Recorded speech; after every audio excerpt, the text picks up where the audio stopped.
never criticize Supreme Court for its judgment, but I have a few observations to make here. As much as the political parties in Tamil Nadu were making crusades about the being Tamils who have been probably convicted, who have been languishing in jail for decades, which included two aliens also, a couple of aliens also who were not Indian citizens. None of these parties ever bothered to talk about 14 people, including a 10-year-old girl who was murdered on that occasion. 43 people who suffered injuries and who are still in bed, who have been paralyzed. And they're also Tamil people. And did any of these Tamil parties speak about them? Absolutely no. Such has been the apathy of the political parties that the 10-year-old girl's younger brother was thrown out of by his father and was languishing in jail for a crime which he committed in Vellore. So what is it? And more importantly, when Perarivalan was released, the Honorable Chief Minister of Tamil Nadu received him and gave him bouquets and hugged him. Is that the kind of scene which you want to show? And you're adding insult to the injury? Because after all, these are convicted criminals, terror people. And probably just because that the former presidents of India have been sitting on the mercy petition without acting on them, right from K.R. Narayanan to that of Pratibha Patel, including APJ Abdul Kalam. And that is the reason why they were coming out. And Supreme Court in 2014 brought in governor also into these kind of things. And this is the worst thing. The last thing is to celebrate the release of these people by political parties and constitutional authorities, because it would actually add insult to the injury to the families of those 14 people whom we don't even know many of them. They were all police constables, police officers.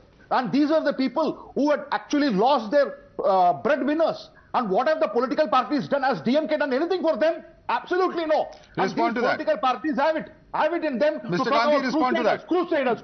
What bloody crusaders? It's nothing but political positioning. Why does the Chief Minister have to go and be photographed with the killer of a Prime Minister, Mr. Perarivalan?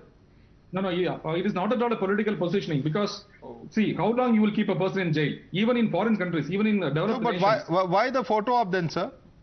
Pardon? Why the photo op? Why the photo op of the Chief Minister with this individual? What's the logic behind that? See, with respect to Perarivalan's case, one should speak about the merits of the case, because even in the merits of the case... I'm asking you, why should the Chief Minister go and meet this individual? He's a convicted criminal. The Chief Minister is not going and meeting the... His sentence is not, he has not been declared an innocent individual or something. No, see, a person has been released after a period of 30 years. This goes with... So Chief Minister goes to meet everyone who's released after 30 years, sir? No, with respect to the reformation. And there is a serious concern here that Perarivalan's case has been a matter of concern, because the Perarivalan's case, the investigation is not at all done in a proper manner. Even the investigation officer, Mr. Tyagarajan, filed a affidavit to the Supreme Court saying that he has recorded the statement wrongly. So all this has to be taken into consideration. As I said earlier, we are not looking into the aspect that this is the assassination of former Prime Minister justified. Okay. Let me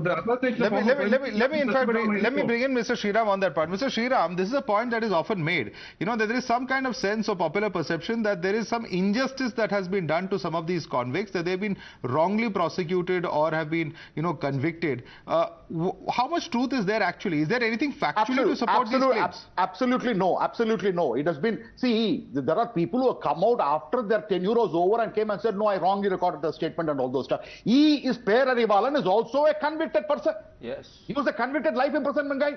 How can the Honorable Chief Minister of Tamil Nadu, on the day of release, can the DMK spokesperson who is representing here deny the allegation that I'm making that the Chief Minister, Honorable Supreme Court is ordering for the release on the Honorable Supreme Court did not tell him that he's innocent.